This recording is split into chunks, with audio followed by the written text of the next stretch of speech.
ที่มีภายในใจแล้วบอกกล้าบอกเพราะยานคำตอบมันจะทำหายใจเก็บ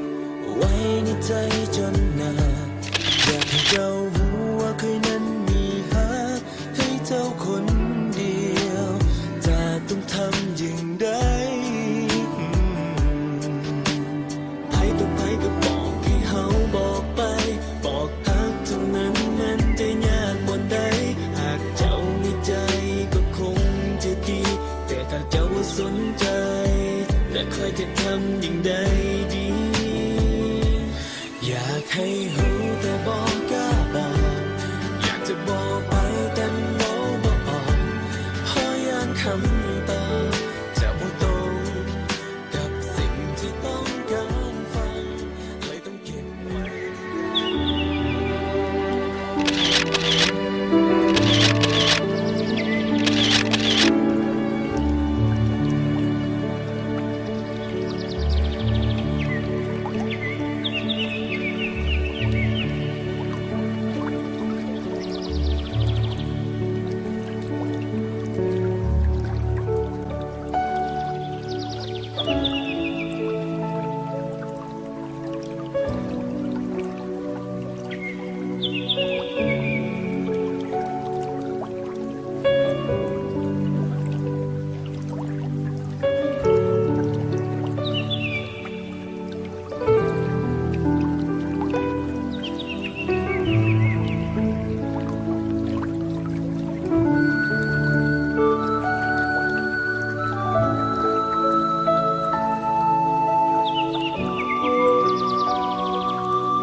จะบอกออกไปแต่มันเว้าบ่ออกเพราะยานคำตอบจะบ่ตรง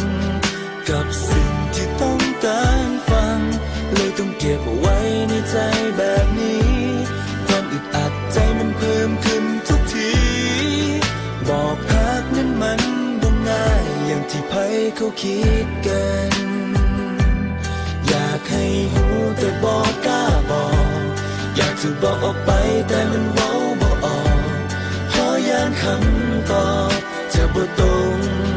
กับสิ่งที่ต้องการฟังเลยต้องเก็บไว้ในใจแบบนี้ความอึดอัดใจมันเพิ่มขึ้นทุกทีจะบอกฮักนั้นมันเว้าง่ายก็คงบอกไปตั้งแต่วันที่พบกัน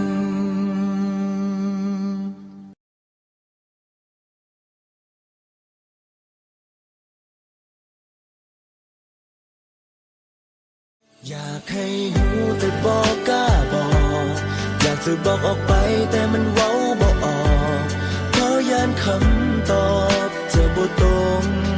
กับสิ่งที่ต้องการฟังเลยต้องเก็บไว้ในใจแบบนี้ความอึดอัดใจมันเพิ่มขึ้นทุกทีบอกฮักนั้นมันบ่ง่ายอย่างที่ไผเขาคิดกัน